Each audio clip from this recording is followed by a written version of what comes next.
Olá, boa noite, graça e paz. Que Deus continue te abençoando neste momento de estudo, como Ele te abençoou durante o dia inteiro.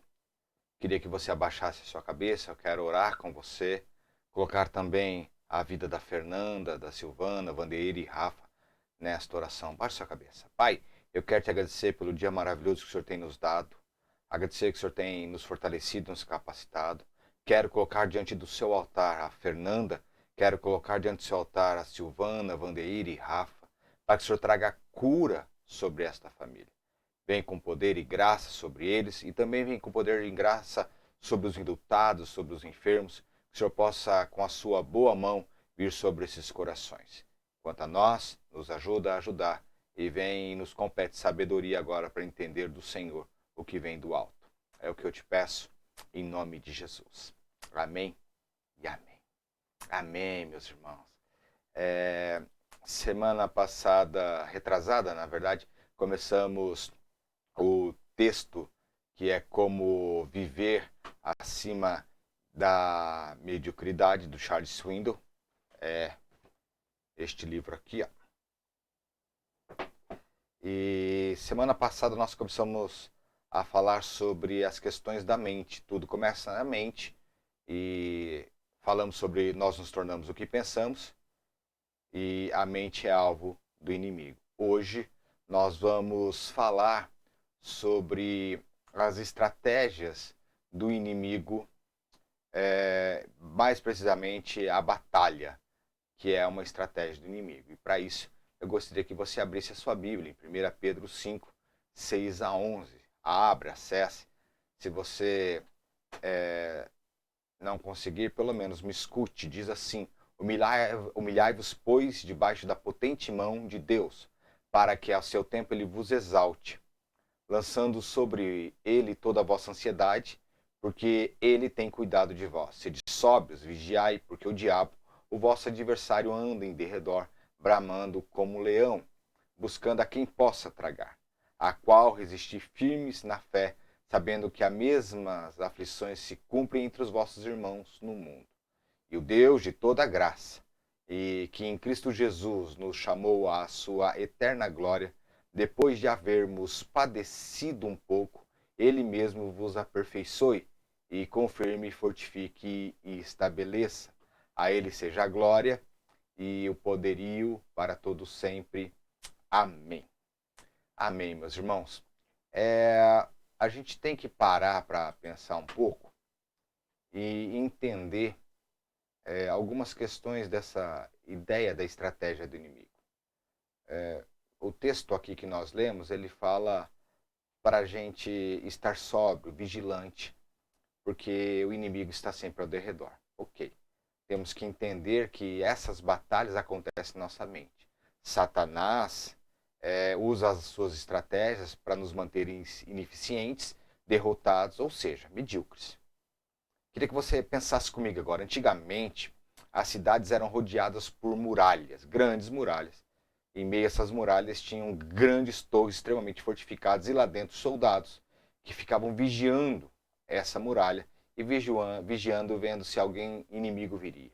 No iminente combate, o inimigo tinha que fazer o quê? Primeiro, transpassar as muralhas. Segundo, invadir as torres. E terceiro, capturar esses olheiros. E depois tomar a cidade. Era uma questão de tempo, era fácil.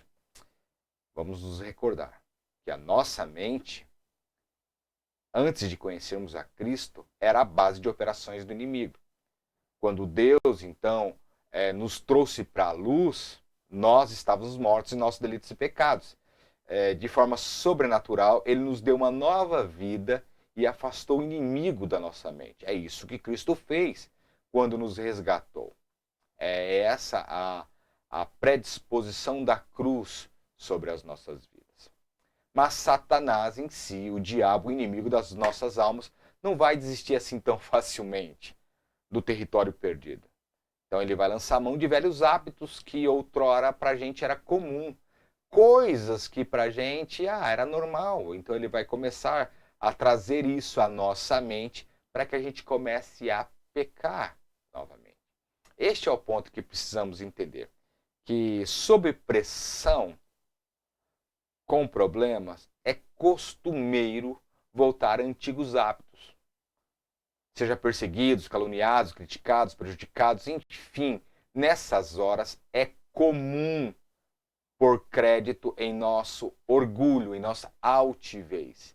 É nesse momento que trazemos para as muralhas da nossa mente pensamentos que já foram extremamente enraizados nas nossas vidas. E aí passam a nos bloquear. Tem um escritor chamado Roger von Ock, que vai nos relembrar algumas dessas frases. Ele diz assim: a resposta certa, isso não tem lógica, siga as regras, seja prático, evite ambiguidade, é errado errar, brincadeira é frivolidade, essa não é minha área, não seja tolo, não sou criativo. Uma das coisas que Deus quer fazer conosco é arrebentar tais cadeias, arrebentar tais muralhas.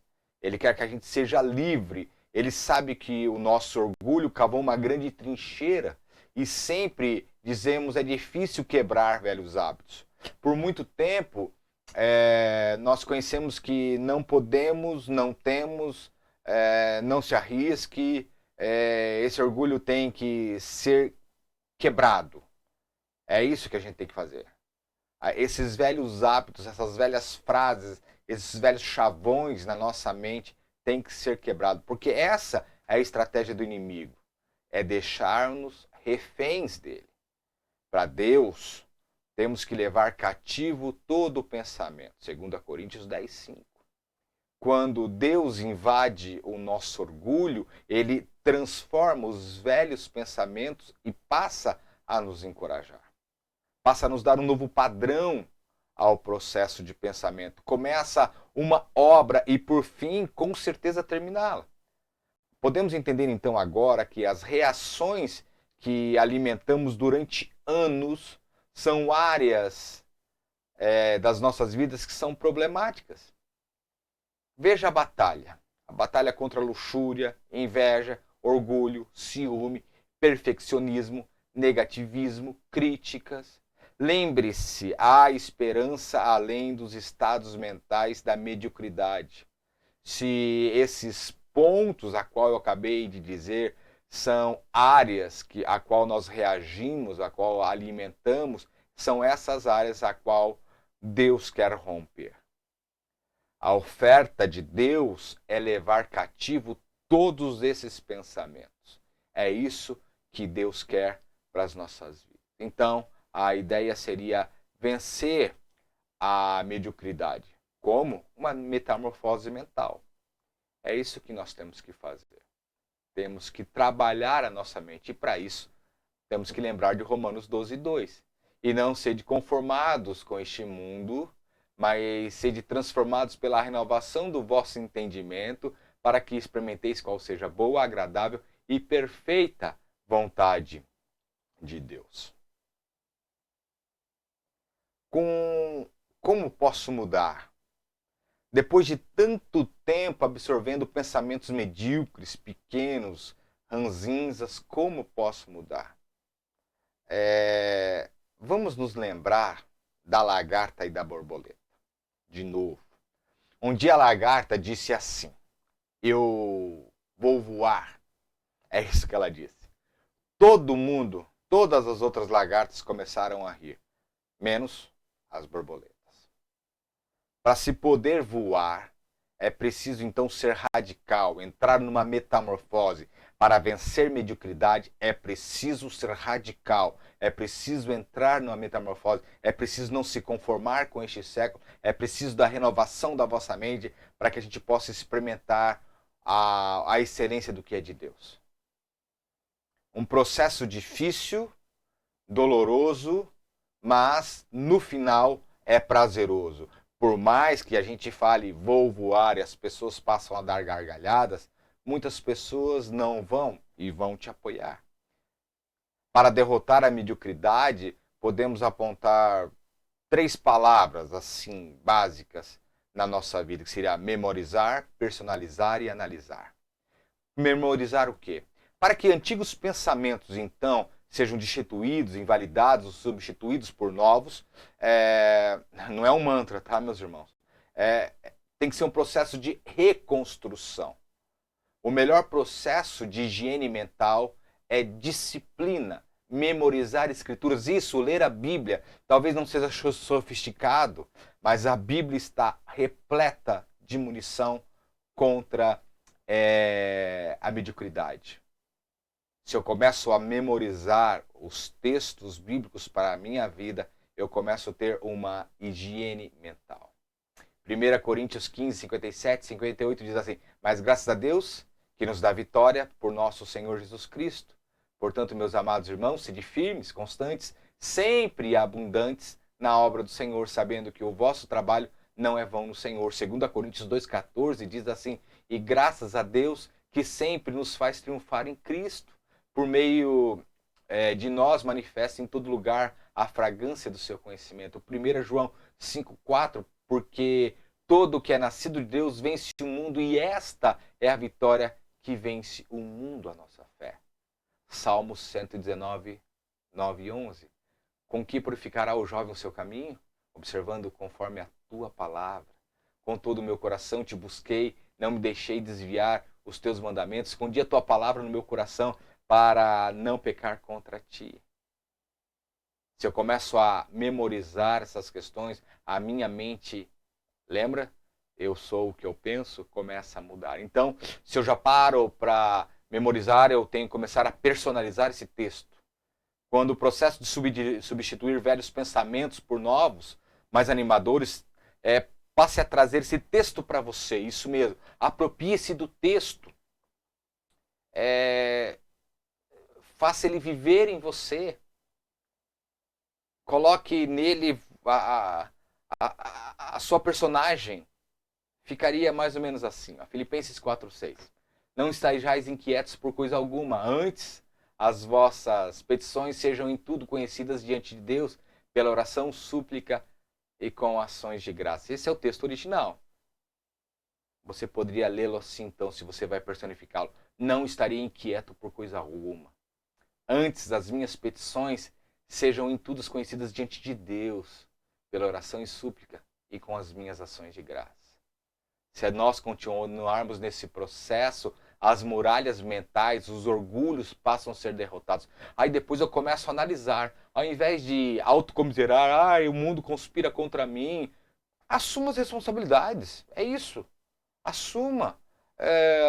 Logo que você perceber pensamentos negativos ou de defesa, analise a situação. Veja se a sua volta, entenda a circunstância do que está acontecendo.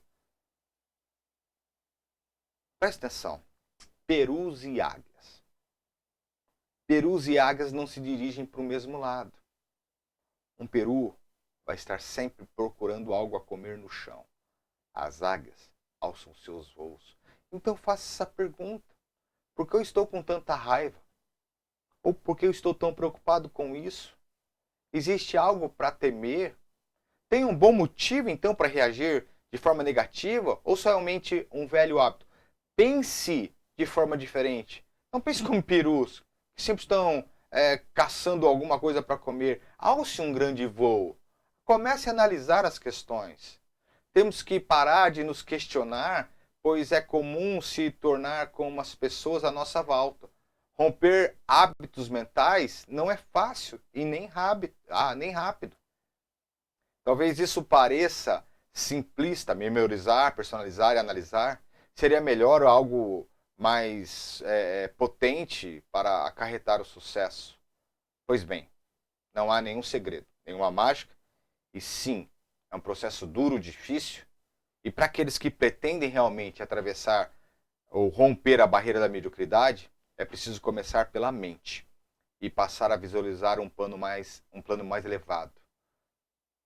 Eu aprendi uma frase e eu tomo ela para a minha vida. Os desistentes nunca vencem e os vencedores nunca desistem. Então, se você começar esse processo, lute. Lute, porque Cristo terminará ele em sua vida. Amém? Vamos orar. Que Deus te abençoe. Pai, eu quero te agradecer por o Senhor ter ministrado as nossas vidas.